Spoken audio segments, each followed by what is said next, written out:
At the baby shower, someone asked when we'd have kids. My husband laughed. With her? I'd rather stay childless. His sister joked. She'd give birth to complaints and feed them drama. He smirked. I said, "You're not funny." He replied, "No wonder I don't want kids with you." Later, as I stood to leave, he grabbed my arm. "Where are you going?" I smiled and walked out. A week later, he texted, "Please talk to me. I'm Hazel, 31, and I work in scheduling logistics for Company B, which means most of my day is fielding emails about cargo delays and trying to get trucks into docks that are either blocked or missing entirely, so I don't exactly have time for nonsense, which is probably why I didn't laugh when my husband Brent decided to make a joke out of me in front of everyone. We'd been married 3 years, and while things were never perfect, I thought we had an understanding, until that day at his cousin's baby shower, when his favorite hobby suddenly became making me the public punchline while everyone watched. Brent knew I didn't want to be asked about children in a crowd. He knew it made my stomach drop and my voice catch, and we talked about it more than once. But he stood there grinning while I stood there blinking, trying not to show anything. When I said we weren't in a rush, I expected him to back me up or at least change the subject, not throw me under the bus like some sitcom character desperate for a cheap laugh. The second he said, "With her? I'd rather stay childless," and everyone around us erupted with laughter, I felt like the only person who wasn't laughing, which made me the only one still paying attention to what he'd actually said. His sister Callie, who's never missed a chance to twist the knife, immediately followed it up with, "She'd probably give birth to complaints and feed them drama," and I waited for someone, anyone, to shut it down, but instead it just snowballed into group chuckles and nudges while Brent basked in the attention. I didn't yell, I didn't cry, I didn't even move for a second. I just looked at Brent and said, "You're not funny," and instead of looking sorry, he smirked again and said, "Relax, you're always so sensitive. No wonder I don't want kids with you." When I turned to leave, I didn't even know where I was going, just that I needed to move, but Brent reached out and grabbed my arm in a way that wasn't violent but was definitely too tight for the situation, like he was more worried about the optics than how I felt. He leaned in and said, "Where are you going? Don't ruin this for everyone." And I looked him right in the eyes and said, "Touch me again, and I will." And I meant it. As I pulled away and stepped toward the hallway, I heard his mother whisper, "Control your wife," and the phrase lodged in my skull like gum on a shoe, sticky, gross, and impossible to ignore. I kept walking, past Callie, who tried to block me like she had a say in my exit, muttering something about how I was overreacting, and I knocked a tray of party favors off the side table without meaning to, but honestly, I didn't care enough to apologize. Someone behind me made a noise like I'd started a fire, but I just kept going, pushed open the door without looking back, and left them all inside to bask in their own cruelty while I stood on the porch debating what came next. I texted Jody, my friend from college who always lets me crash when things get weird, and she replied, "Get over here. I've got pizza," which was all the convincing I needed to get in Brent's car, start the engine, and drive away without a second glance. I didn't check my phone again until I got to her apartment, where I left it on silent and threw it in my bag because I knew exactly what was waiting for me: group chat messages, missed calls, and a flood of people pretending they hadn't just laughed in my face. For the next few hours, I sat at Jody's kitchen table, ate cold pizza, and talked about anything except the baby shower, because I needed to feel like a person again before I could even process what had happened. I sent one text to my mom to let her know I was okay, and she replied, "Do you want me to come get you?" Which made me tear up more than I'd expected, but I said no, not yet. At midnight, my phone had over 40 notifications, and I still hadn't opened any of them because I knew none of them said, "I'm sorry we treated you like a joke," and all of them probably wanted me to be reasonable. Brent didn't call, which surprised me, but I figured he was too busy playing damage control with his mother or trying to spin the story into one where I stormed out for no reason. At 3 a.m., I finally opened the messages and saw that the group chat called The Circle, which is ironic considering how quickly they closed ranks against me, had turned into a circus of memes, jokes, and subtle digs pretending to be concerned. Someone had posted a gif of a woman rolling her eyes with the caption, "Here comes the drama," and Brent had replied, "Classic," which made me screenshot it before muting the chat entirely.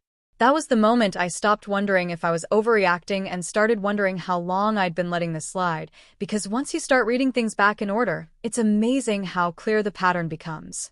I didn't reply to anything that night, but I made one decision before I finally fell asleep on Jody's couch. I wasn't going back home until I figured out exactly what I wanted to say and who I wanted to be when I said it.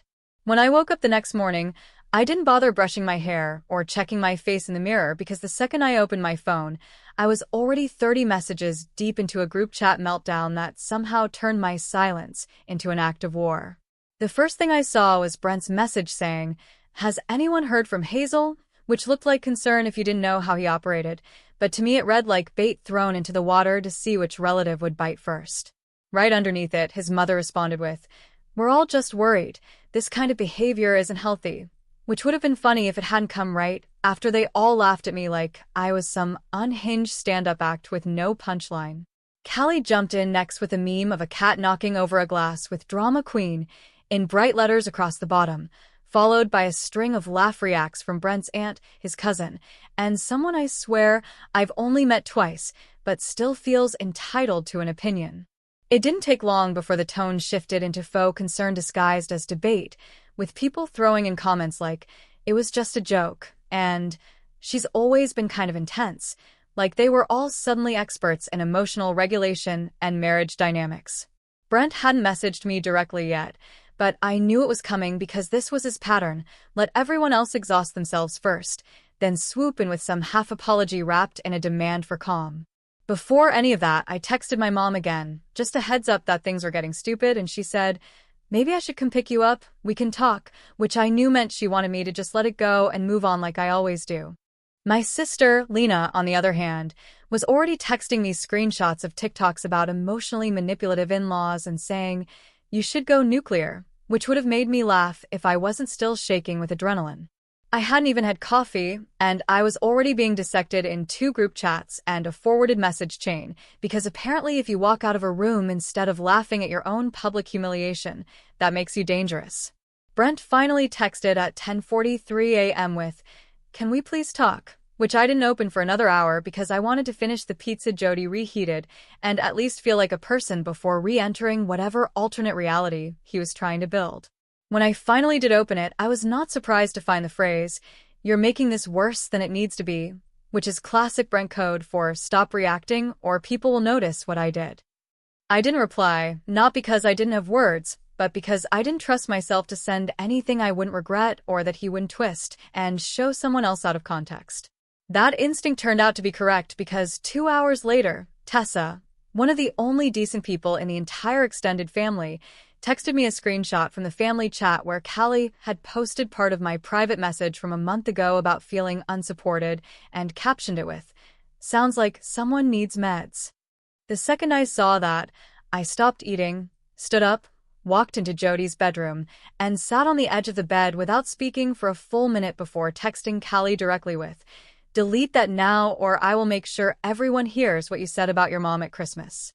I didn't wait for a reply, but the message disappeared from the group chat 10 minutes later, which told me all I needed to know about what she actually feared getting out. Brent's mother called shortly after that and left a voicemail that started with, "Hazel, you need to stop this," and went on for almost 2 minutes about how families argue, and I was making it worse by not keeping it private. I didn't listen to the rest, just forwarded the voicemail to Lena and got back a response that said, "Post it. I dare you," followed by a voice note of her laughing.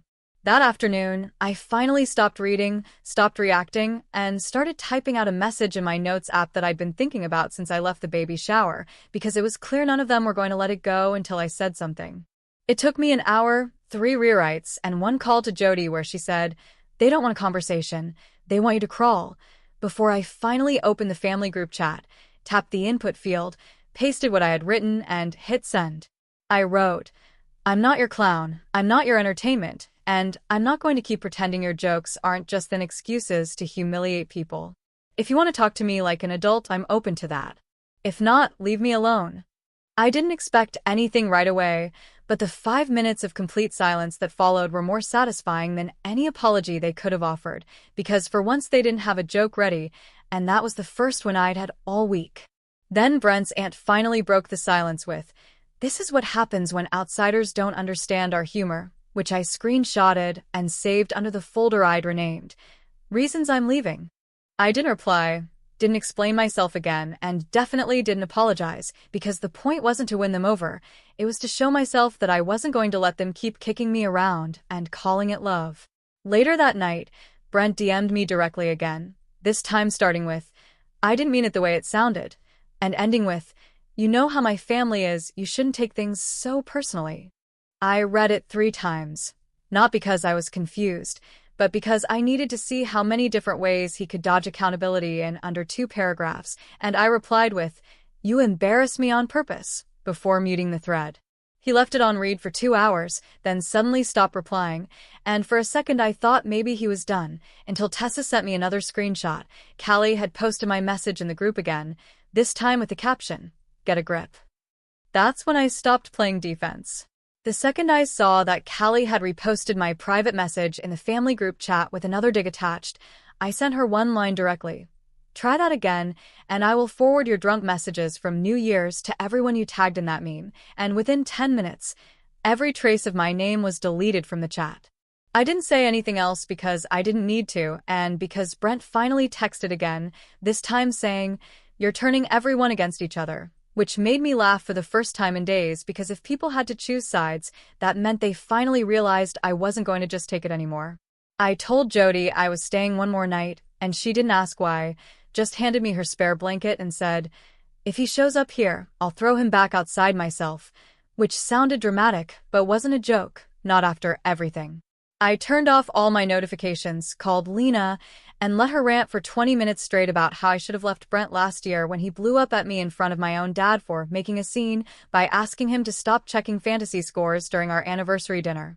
I didn't disagree with her, but I didn't say anything either because I needed to think, and more than that, I needed silence to figure out what I actually wanted to do, and whether I even wanted to let Brent back into the conversation at all. The next morning, my mom called again and asked if I was coming home soon, not to pressure me, but because she didn't want me to stay somewhere uncomfortable just to make a point, which was her way of saying she wanted me under her roof, but also wouldn't push.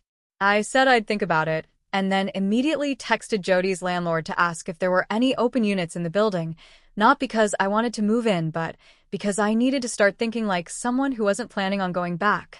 Brent called that afternoon from a different number, and I let it go to voicemail because the last thing I wanted was to hear him talk like nothing happened, but curiosity got the better of me, and I listened to it once through before deleting it. He said, "Hazel, I just want to talk, not a fight. I just think we both said things and I'd rather handle this privately," which was code for "stop making me look bad in front of my mom," and I didn't need to hear it again. I didn't call back, but I did check our shared bank account out of habit and saw that he had withdrawn $300 labeled family dinner, which told me they were planning something, and it was probably going to involve a trap, with polite smiles and forced apologies. The next day, my mom texted me a screenshot of a message Brent's mom had sent her, saying, "We'd like to invite Hazel to dinner at ours, just to clear the air." And my mom asked me if I thought it was a good idea. I asked her if she thought I'd be safe from sarcasm and side eyes, and she just said, "I'll drive you if you want me to," which told me she didn't trust them either. I debated it for hours, pacing and typing out replies I didn't send, before finally texting Lena and saying, "Want to come to a dinner where everyone wants me to apologize for being insulted?" And she sent back, "Only if I get to wear my petty face." That was enough to tip me over, so I texted Brent's mom directly and said, "Fine. I'll come to dinner, but I'm bringing someone with me," and she didn't reply for almost an hour, then just said, "Of course." That night, I couldn't sleep, so I stayed up writing a list of everything they'd ever said to me in front of a crowd that made me feel like I didn't belong. Every joke disguised as a jab, every backhanded compliment that left a mark even if no one else saw it. Lena picked me up the next day and didn't say anything while I reread the list 3 times in the passenger seat, just turned up the music and let me be quiet, which I needed more than anything because I knew this wasn't going to be a conversation. It was going to be a confrontation. When we arrived, Brent was already there waiting with that nervous energy he gets when he knows he's in trouble but still thinks he can talk his way out of it, and I didn't hug him, didn't smile, just nodded and sat at the far end of the table. His mother tried to start things off casually by talking about the weather and a new recipe she found, but no one was really listening because everyone knew why we were there, and they were all just waiting for me to say something that could be framed as forgiveness. Brent's dad tried to lighten the mood with a joke about the wine being stronger than expected, but even he sounded flat, like he knew the mood couldn't be rescued no matter how many cheap lines were thrown around. Finally, Brent's mom cleared her throat and said, "We'd all like to move forward from this misunderstanding, but that can't happen unless everyone takes some responsibility for how things escalated," and I could tell from her tone that everyone meant me. Brent jumped in before I could speak, saying, "We all said some things that day, and maybe Hazel overreacted a little, but I think we can get past this if we just stop dwelling on it." And that was when I stopped pretending I'd come here for peace. I pulled out my phone, opened the list, and said, "Since we're all here to clear the air, let me just read off a few things you've said to me in public over the past 3 years." Callie immediately rolled her eyes. Brent looked like he wanted to disappear, and his mom tried to interrupt, but I kept reading, starting with a pasta salad comment and ending with the group chat memes that painted me as unstable and overdramatic. Brent tried to interrupt with, "You know it was all just jokes," but I cut him off by saying, "You laughed at me, not with me, and you didn't stop anyone else from piling on." Callie slammed her glass down and said, "God, are we still doing this?" And Lena, without missing a beat, said, "We're doing it until it's done." I turned to Brent and said, "You want to move forward? Sign the papers," and reached into my bag to slide the envelope across the table, letting everyone see exactly what I meant. Brent didn't touch the envelope right away, just stared at it like it might explode if he opened it, and when he finally looked at me, the only thing he said was, "You're really doing this?" As if the past 3 years of being his family's favorite target hadn't built up to exactly this moment. I said, "I'm not threatening anything, I'm ending it," and that was the last chance he had to say something decent because instead he turned to his mother and said, "She's being ridiculous," which told me he still thought of this like a performance instead of a decision. Callie muttered, "She always was dramatic," and Lena snapped back with, "You always were irrelevant," which made one of the aunts gasp, but nobody dared say anything after that because the tension had finally turned into fear that someone might actually tell the truth again. Brent's mom tried to recover the dinner with, "Let's not ruin the evening," but I said, "You ruined it at the baby shower and you didn't apologize then, so don't pretend this is a surprise." Brent finally reached for the envelope and flipped it open without pulling out the papers, said, "You're going to regret this." And I said, "I already regret wasting this much time hoping you'd grow up." He stood up suddenly, chair scraping behind him, and said, "You're walking away from everything over one stupid joke." And I said, "I'm walking away because I asked you to protect me, and you joined in instead." One of his aunts asked quietly, "Is this really necessary?" And I looked her straight in the face and said, "You all watched it happen and said nothing, so yes, it is." Brent turned to Lena and said, "This isn't your business." And she said, "You made it mine when you humiliated my sister in front of strangers and laughed about it." He tried to move past her to follow me as I pushed my chair back and stood up, but she stepped in his way without flinching and said, "You can deal with your mess after we leave." I told him not to contact me unless he was ready to sign, and when he opened his mouth to argue, I added, "And if you try to guilt me, I'll post everything you said to me during that anniversary fight, every single word." Brent's mom said, "Hazel, don't turn this into a public war," and I said, "It became public the moment you told him to control your wife, loud enough for me to hear it." Callie called after me, "Nobody's perfect," and I didn't even turn around when I said, "Right, and none of you even try." We walked out without waiting for the check, without waiting for Brent's reply, without saying goodbye, and when we got to the parking lot, Lena said, "You sure you're done?" And I said, "I've never been more sure of anything." I didn't cry on the ride home, didn't vent, didn't even look at my phone until hours later when it buzzed with a message from Brent that said, "You don't need to do this. I can fix it," which I ignored completely. The next day I packed a bag and called my mom to say I was coming home for a while, and she said nothing at first before quietly replying, "Your room's ready and there's food in the fridge," and I knew that was the closest she could come to saying she was proud of me. When I got home, my dad didn't say anything, just nodded and handed me a spare key to the front door like that was the end of the discussion, and it was. I stayed quiet that first night, scrolled through old pictures of me and Brent from better years, but even then I noticed how in most of them I was either looking away or smiling while he stared into the camera like he was posing for someone else. That night, Brent didn't call, but his mother did, left another voicemail saying, "We're all so sad it's come to this. You really didn't have to embarrass everyone," which made me realize she never once used the word apologize, not for what she said or what Brent did. I sent the voicemail to Lena and she replied, "Print it, frame it, use it as evidence," and I realized I probably should have done that years ago when the first red flags started waving. I spent the rest of that day clearing out shared accounts, changing passwords, and pulling my name off anything tied to Brent financially, not because I thought he'd do anything shady, but because I didn't want to give him the chance. By the second day, I had 3 unread messages from Brent saying variations of, "I miss you.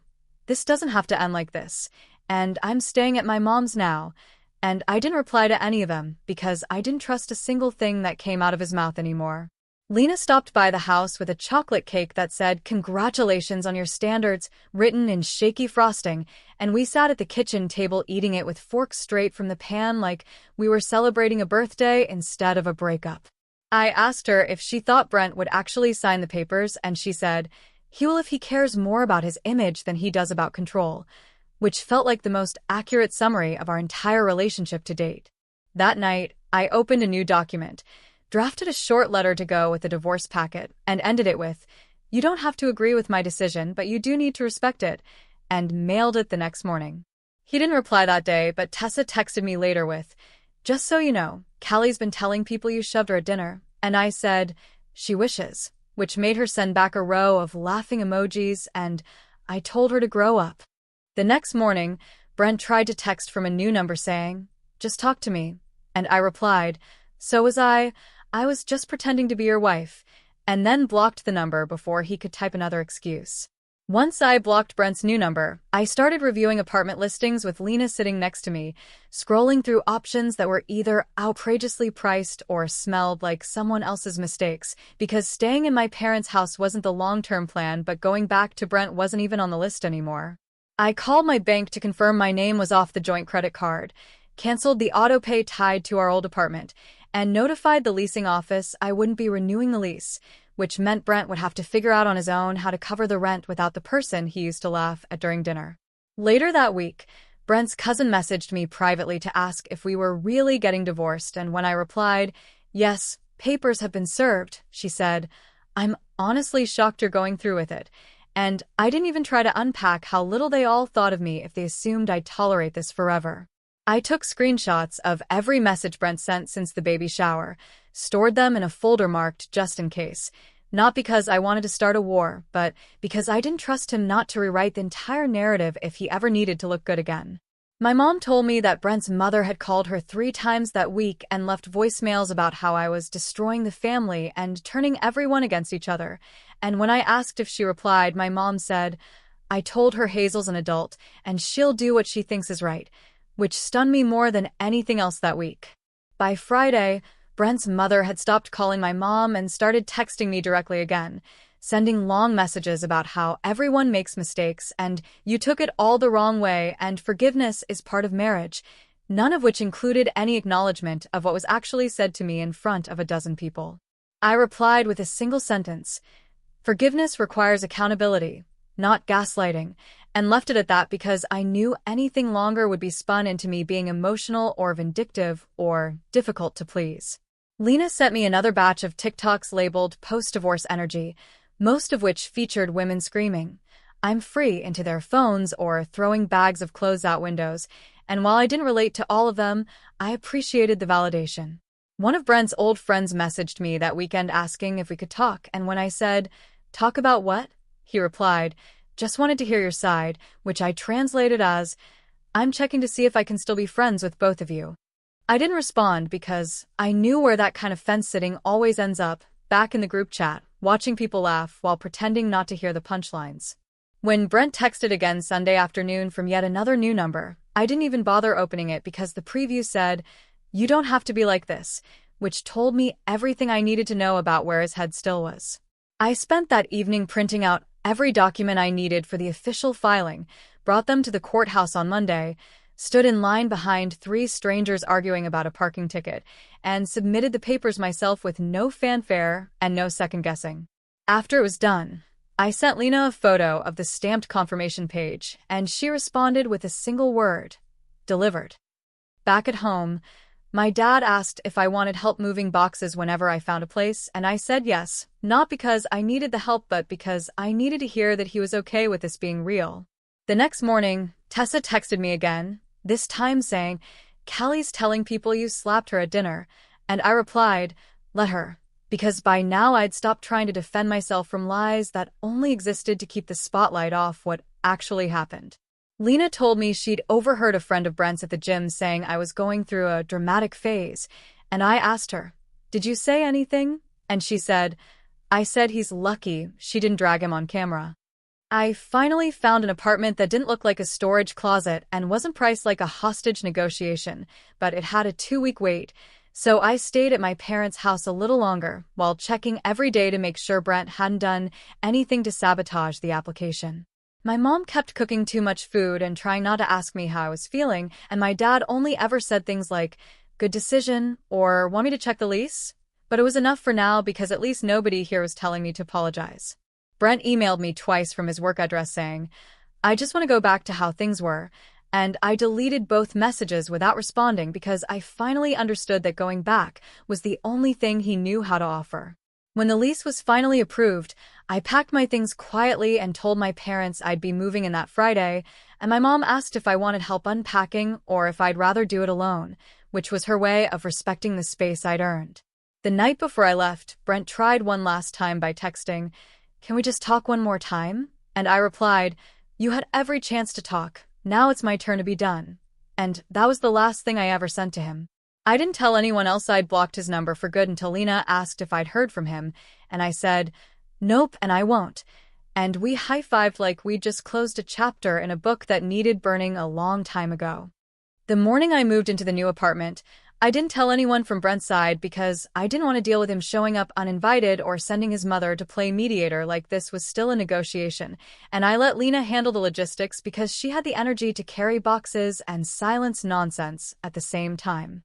We got everything inside in under 3 hours, unpacked just enough to make the place livable, and then she handed me the last set of keys with, "Welcome to the first place you'll never be insulted in," and I promised her I'd remember that every time I locked the door behind me.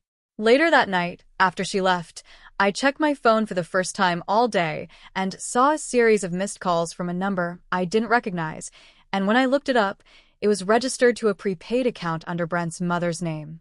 I didn't answer any of them, but I sent a text back saying, "This number is no longer available to you," and blocked it before she had a chance to reply with one of her patented passive-aggressive paragraphs. I ordered dinner, filled out a change of address form online, and submitted the final utilities transfer paperwork so there wouldn't be any excuse for Brent to say I still owed him anything, not even power or water. 2 days later, Brent sent an email with a subject line, "Closure," and in the body he wrote, "I just don't understand how you could give up on everything we built," which made me pause just long enough to realize he still thought marriage was something he built alone and not something he destroyed one joke at a time. I replied with one sentence, "I didn't give up, I woke up," and archived the thread without waiting for a reply because I knew he wouldn't write back with anything I hadn't already heard 3 times before from someone trying to save face. A few hours later, Tessa messaged me again to let me know that Callie was now telling people Brent cried for an hour after dinner and that I blindsided him with divorce papers, which only proved they had all rewritten the night to fit whatever story made them the victim again. I asked Tessa if anyone had brought up what Brent actually said at the baby shower, and she said, "Not once," which confirmed what I already knew, that none of them were ever going to admit I was right to walk away. Lena visited the next day with a housewarming gift and said, "If he shows up here, don't open the door, don't answer anything, just call me," and I promised her I would, even though I wasn't worried because Brent didn't do bold moves, he did guilt, silence, and fake apologies. The following week, I got a certified letter from Brent's attorney asking for a discussion regarding mutual assets, and I passed it to my own attorney with a note saying, "There are no mutual goals left here, just a mutual escape." My lawyer called the next day and confirmed that Brent hadn't filed a response to the divorce paperwork, which meant if he didn't act in the next few days, the case would move forward by default, something I suspected he didn't realize because he still believed I'd fold eventually. The silence lasted another 3 days until Brent's cousin sent me a DM saying, "He's falling apart without you," and I didn't reply because pity isn't a reason to rewind years of emotional damage. I spent that weekend sorting my new space, throwing out anything that reminded me of Brent's house rules, including the coffee mugs he said were too loud, and the books he never read but kept to look smart in front of guests. On Sunday night, Brent finally texted from another unknown number, and I opened it only because the preview said, "You are always better than this," which made me laugh before I blocked the number without responding. Monday morning, my lawyer emailed to confirm the paperwork had gone through unchallenged and that the court date was set, which meant the end was official unless Brent pulled something unpredictable, which he never did unless his mother told him to. I didn't celebrate right away, just forwarded the confirmation to Lena, who sent back a row of champagne emojis followed by, "You did it," and I replied, "Almost," because until I had the document in hand, I wasn't going to count anything done. A day later, Brent's mom posted something vague on her social media about broken women destroying good men, and I only knew about it because someone sent me a screenshot with her comments full of her friends asking, "What happened?" Like they hadn't been complicit in years of petty cruelty. I didn't respond, didn't comment, didn't message anyone because I wasn't going to waste energy fighting ghosts who never saw me as a full person in the first place. Instead, I spent the day finalizing my new emergency contacts, taking Brent's name off every form, every login, every document, because if I was going to rebuild anything, it was going to be mine this time, from the floor up.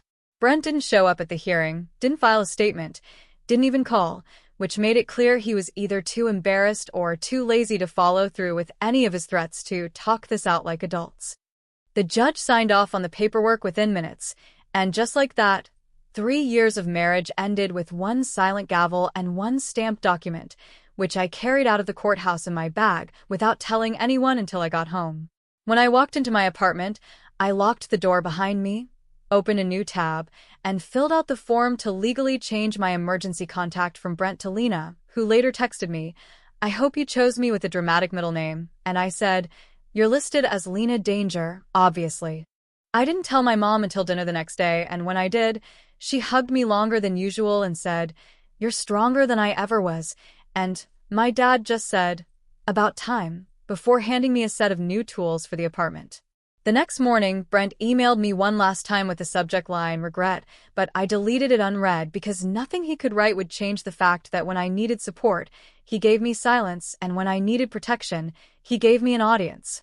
After deleting Brent's final email, I blocked his address permanently, added a rule that filtered anything with his last name straight to trash, and took a screenshot of the confirmation just to remind myself later that even the digital doors were now fully closed. I spent the next 2 days going through every folder, login, and subscription we'd ever shared, canceling accounts, changing passwords, and cutting off access to anything that still linked us in the background, because I didn't want to find his name months from now attached to some auto-renewed reminder of what I used to put up with. Lena came over with a clipboard and a bottle of sparkling cider labeled Post-Brent Audit Checklist, and while we laughed our way through half of it, we took the rest seriously because she knew that closure doesn't come from silence. It comes from finishing everything he thought I'd be too tired to complete. Tessa sent one last message a few days later saying, "Just letting you know Callie's still telling people you were unstable and dramatic at dinner," and I replied, "Then I guess she'll be real confused when she realizes I'm also legally free." That week, I took the final set of documents to the local office to register the divorce decree, handed it over to the clerk with zero ceremony, and updated every official record I could find to make sure Brent's name wouldn't follow me into the next phase of my life. When the woman behind the desk asked if I wanted a certified copy for records, I said yes, not because I needed it right away, but because I wanted to frame it in my mind as the receipt for every insult I'd ever let pass without consequence. Brent didn't show up in any inbox, feed, or call log after that, and when Lena asked if I thought he'd ever try to reach out again, I said, "If he does, I'll let him read the headline from the courthouse himself." My mom kept checking in less often, just enough to let me know she cared, but not enough to make me feel like I was still being watched for signs of collapse. and I appreciated the shift more than she probably realized. My dad replaced the locks on the storage unit where Brent still had some of his things mixed in with mine, handed me the new key and said, "You don't owe him a pickup schedule," which I took as both permission and encouragement to throw the rest in donation bins without notice. That weekend, I found the last few boxes with Brent's old books, mugs, and the watch I got him for our second anniversary, the one he stopped wearing 3 months later when he started saying he didn't want to feel tied down. I put everything in a sealed bag, wrote a note that said no return address, and left it at the donation center with zero hesitation because none of it held weight anymore and none of it belonged in the new place I was building. A friend I hadn't spoken to in months reached out and asked if I was okay because she'd heard things, and I replied, "If what you heard didn't include him mocking me in front of his entire family, then you haven't heard enough." She didn't respond, which made it easy to delete the chat and move on, because anyone who couldn't see the difference between making a scene and being made into one wasn't someone I planned to keep around. The only person from Brent's circle who stayed respectful was Tessa, who messaged again and said, "I'm sorry no one else stood up when it counted," and I replied, "You're the only one who didn't laugh, and that's what I'll remember." When I got my official court-stamped divorce decree in the mail, I sent a picture to Lena and Jody with the caption, "Free. Official. Verified," and they both replied within seconds, Lena with "told you," and Jody with "put it in a frame or a vault." I didn't frame it, but I did keep it in a folder labeled Freedom, right next to my new lease and updated ID card, because that stack of paper proved I didn't just walk out, I followed through. That night, I cooked dinner for the first time in my new place, sat down at my own table, and texted my mom, "Thanks for not trying to talk me out of this," and she replied, "I never wanted you to shrink yourself to keep the peace." The next day, someone from Brent's extended family sent a group email with photos from a recent wedding and asked if I wanted any copies for my shared memories, and I replied, "No thanks, I've made new ones," then unsubscribed and marked the address as spam. A few days later, Jody asked if I wanted to go on a weekend trip just to celebrate being done with the mess, and I said yes before she even finished asking because for the first time in years I didn't have to check in, ask permission, or explain my plans. Before we left, I got one final envelope forwarded to me from the old apartment address. It had Brent's handwriting and no return address, and I opened it out of curiosity, not weakness. Inside was a single card that said, "You were supposed to be the one," and underneath that in smaller handwriting, "I thought you'd always choose me," which felt less like a message and more like a final attempt to pull me back by reminding me who he assumed I'd always be. I threw it away without reading it twice, took out the trash, and didn't mention it to anyone because by then I already knew the truth. He never thought I'd leave, because people like him count on people like me being too exhausted to demand more. The weekend trip Jody planned wasn't extravagant or dramatic. Just 2 days out of town with our phones on silent and our names off every list that used to include Brent's last name, and while we didn't talk about him directly, everything we did was a reminder that I no longer had to consider his comfort in anything.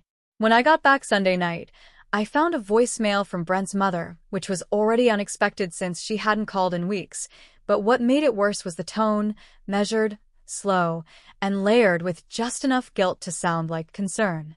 She said, "Hazel, I know things didn't go the way anyone hoped, but I think deep down you understand that families have ways of handling things, and maybe you just weren't ready to be part of something that required more patience than pride." I played the message twice, once to confirm she actually said it, and again to make sure I wouldn't accidentally delete it before forwarding it to Lena, who replied, "She's still trying to shame you," without using the word shame.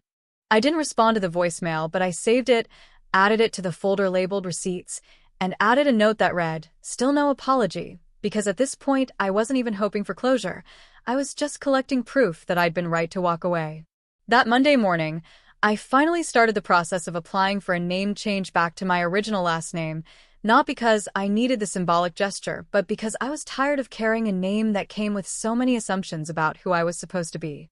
The clerk processing the request asked me if I wanted a certified copy for travel or work, and I said yes to both, because I didn't want there to be a single place where someone might still associate me with a man who thought cruelty could be disguised as humor.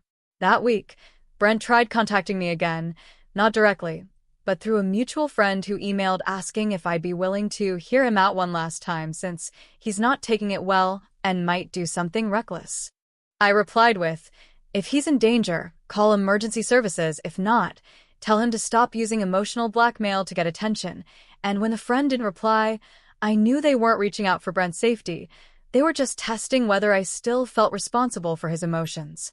Lena called that night and said, "You're officially free, but you still have to decide if you want to be done with everyone who supported him too." And I told her I already had, even if I hadn't cut them off formally yet. That weekend, I cleared out the last of my digital ties to Brent, unfriended his cousins, removed myself from all the shared cloud albums, deleted the old shared calendar that still had reminders for anniversaries and dinner with his family, and closed the email folder labeled Brent Marriage, because I wasn't keeping archives of pain for nostalgia. The next day, Tessa messaged one last time to say she was moving out of state and wanted to thank me for standing up for myself in a room full of people who'd never seen it done before, and I told her she was the only one who didn't make me feel like I was overreacting. That same day, I got a notice from the court that the divorce was finalized and entered into the system with no objections, which meant there would be no appeals, no delays, and no future paperwork tying me to Brent's name ever again. I called my lawyer to confirm that everything was closed, and he said, "It's done, you're officially single," and for the first time, I let myself feel what that meant without guilt or hesitation. Lena brought over a small cake with the words "File closed" written in icing, and while we laughed as we ate it, we both knew it wasn't really about celebration. It was about documentation, about finishing what Brent always assumed I'd be too passive to follow through on. I updated my emergency contact again, filled in Lena's name and number, removed Brent's from the medical form I'd forgotten existed, and sent a message to my HR department at Company B confirming my name change and new marital status. 2 days later, Brent's name popped up again, not from him, but from a coworker who asked if I had really ended things because of a joke, and I said, "No, I ended things because the joke was the only part anyone remembered while the disrespect never stopped." The coworker nodded slowly and said, "Didn't think you had it in you." And I replied, "That's why it worked," before walking away without waiting for whatever judgment was supposed to follow. That night, I started a list in my notes app titled "Things I Get to Do Now," and the first item I typed was "Say no without explaining myself." The second item was "Leave a room without being followed." The third was "Laugh without being mocked."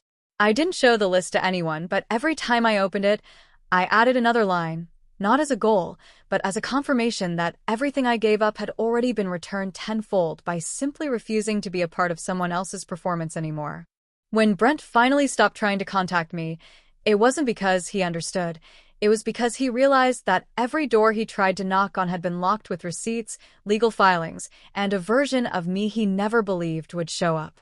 A month after the paperwork was finalized, I received a message from Brent's uncle, someone I hadn't spoken to directly in over a year, asking if I would consider meeting him for coffee to clear up some confusion, which I declined without hesitation because the only thing confusing to them was how I left without their permission.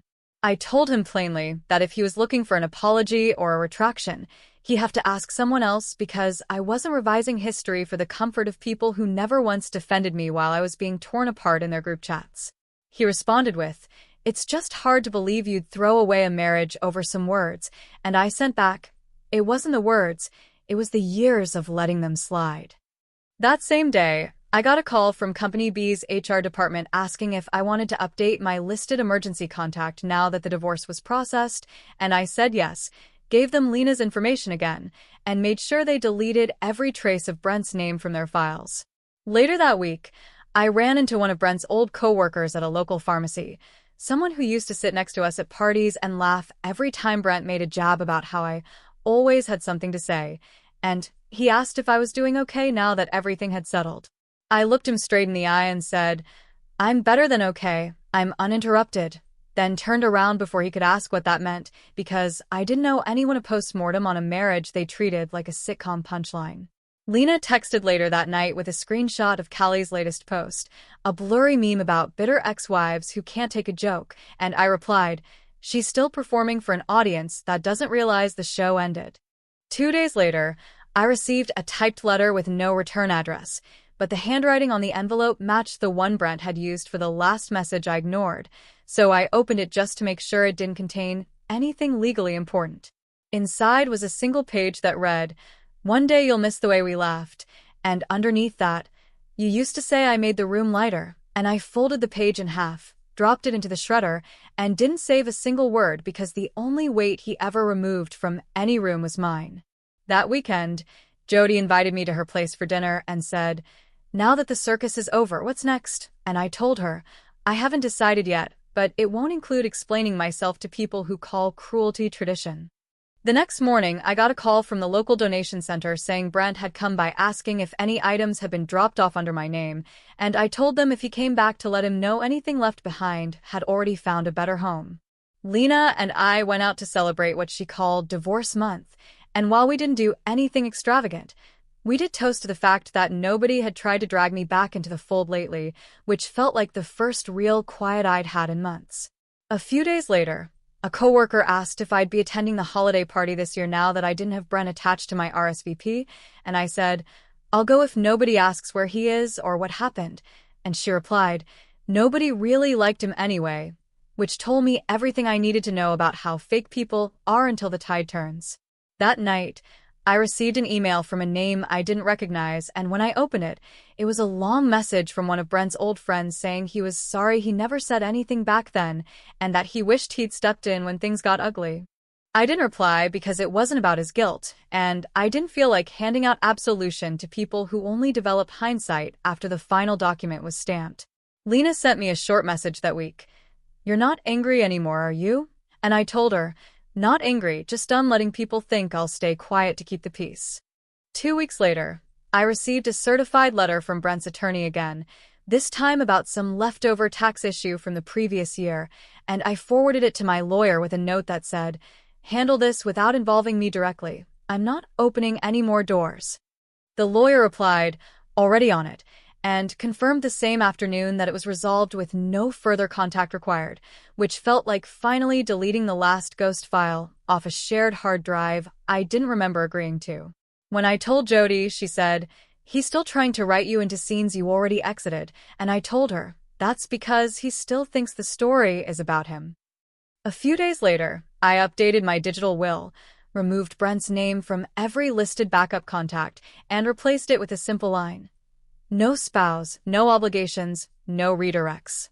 That weekend, I received a group text from a mutual acquaintance inviting me to a casual gathering, and when I asked who else was going, she said, "Brent might show up, but I'm sure you'll be fine," so I replied, "Then I won't," and blocked her number. The silence after that decision wasn't lonely, it was earned. 3 months after I blocked the last number tied to Brent's family, Lena forwarded me a voicemail she received from an unknown caller asking if she could please help Brent understand why Hazel's being so final, and I told her to save it under Desperation Archives and move on without replying. That same day, my HR manager pulled me aside to confirm my emergency contact one last time since all documents had finally cleared, and when she asked if I wanted to list a secondary contact, I told her, "Just keep Lena on there. She's the only one who showed up." A week later, I got a friend request from one of Brent's old friends I hadn't heard from since the wedding, and instead of ignoring it like usual, I accepted it for 5 minutes, just long enough to send a single message that read, "You laughed too," before removing him permanently from my list and deleting the thread. Brent's cousin posted a vague status update about people who mistake boundaries for betrayal, and while half the comments were obvious attempts to stir drama, I didn't even bother screenshotting it because by now, they were all performing for each other in an echo chamber I no longer existed in. Lena texted me that night and said, "They're still playing the same game hoping you'll rejoin," and I told her, "I'm not watching reruns of something I already walked out of." 2 days later, I received confirmation from the state that my name change had officially gone through, and as I looked at the final certificate, I messaged Jody and said, "The last shred of his name is gone from every system that matters." That weekend, I gathered everything that still had his name printed on it, old bills, old tags, documents I'd kept out of habit, and dropped them into a locked bin for shredding, not for closure, but for the guarantee that I wouldn't ever come across them again during some future spring cleaning. Brent never responded to the divorce filing, never challenged the name change, never sent another direct message, which told me all I needed to know about how much of his energy had always been about appearance, not accountability. At a routine dental appointment, The receptionist asked me if I'd like to update my file since my records still listed my marital status as married, and I said, no longer, make it single and permanent, and sign the form without pausing. Later that night, I got a message from someone I barely knew during the marriage saying they'd always admired how much patience I had with Brent, and I replied, it wasn't patience, it was silence, and I'm not doing that anymore. Lena came over the next evening, and we ordered takeout to celebrate the fact that there hadn't been a single intrusion from Brent's side in over 2 weeks, which for us counted as the new standard for peace.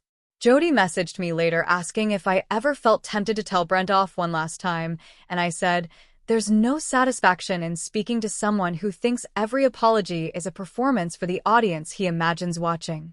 When a distant acquaintance asked why I never made a post explaining what happened, I said, because if people needed a breakdown to believe me, they didn't believe me to begin with. Brent's mother sent a typed letter to my parents' house address to Hazel, and my mom handed it to me unopened with a shrug, said, I figured you'd want to be the one to ignore it. I burned it in the sink without opening it, not out of drama, but because I didn't want even one sentence of her version of history contaminating the truth I'd already lived through and written out in every legal document that now carried only my name. When I returned to Company B after a few days off, a co-worker who had watched the whole thing from a polite distance said, you seem lighter, and I said, I stopped carrying what wasn't mine. A few days later, Lena sent me a picture of a whiteboard outside a cafe that said, sometimes the best thing you can say is nothing, and I replied, I said just enough, and now they can sit with it. At a cousin's wedding the following weekend, someone asked if I was seeing anyone new, and I said, I'm not seeing anyone I have to apologize for later, and left it at that, because if they knew, they'd understand, and if they didn't, it wasn't for them. The final message I received from anyone remotely connected to Brent came from his aunt, who messaged me to say she just wished things had gone differently, and I replied, they did, I left, and blocked her before she could respond. When I looked through my calendar the next morning, I noticed that it was exactly 1 year since Brent had humiliated me in front of a room full of people who laughed louder than they listened, and I marked the day as Independence Confirmed, with a reminder to never let anyone narrate my story again. Lena came by that night and said, you look like someone who finally knows she's not going back, and I said, that's because I finally remember what it feels like to be mine again. After everything was said, signed, shredded, and done, I didn't throw a party or write a dramatic post or update anyone who hadn't already stood beside me when I needed them most, because this part of the story wasn't meant to be loud, it was meant to be mine. Lena still texts every few days to ask if I've heard anything new, and I keep telling her no, and that no is the answer I always wanted, but didn't know how to earn until I stopped trying to be liked by people who only saw me as someone to manage. My mother asks fewer questions now, and instead just sends me recipes, which I take as her way of saying she's glad I stayed strong without saying the words out loud, and my dad replaced the light bulb in my hallway last week without asking, just left the old one on the counter with a note that said, you're covered. I don't check old group chats anymore, don't search names I used to be tied to, and I don't reread the screenshots, not because I've forgotten, but because I've already documented enough to know I wasn't wrong to leave. Brent will keep telling people what he needs to hear to sleep at night, and his sister will keep posting her little memes, and his mother will rewrite every moment until it's no longer recognizable, but none of that will change what actually happened when they thought I'd stay quiet forever. I don't know where this all lands next or who I'll become now that I've dropped every version of myself I created to survive their dinner tables and group texts, but I know this much. I'm not the girl who stood still while everyone laughed. I walked out. And I never turned around.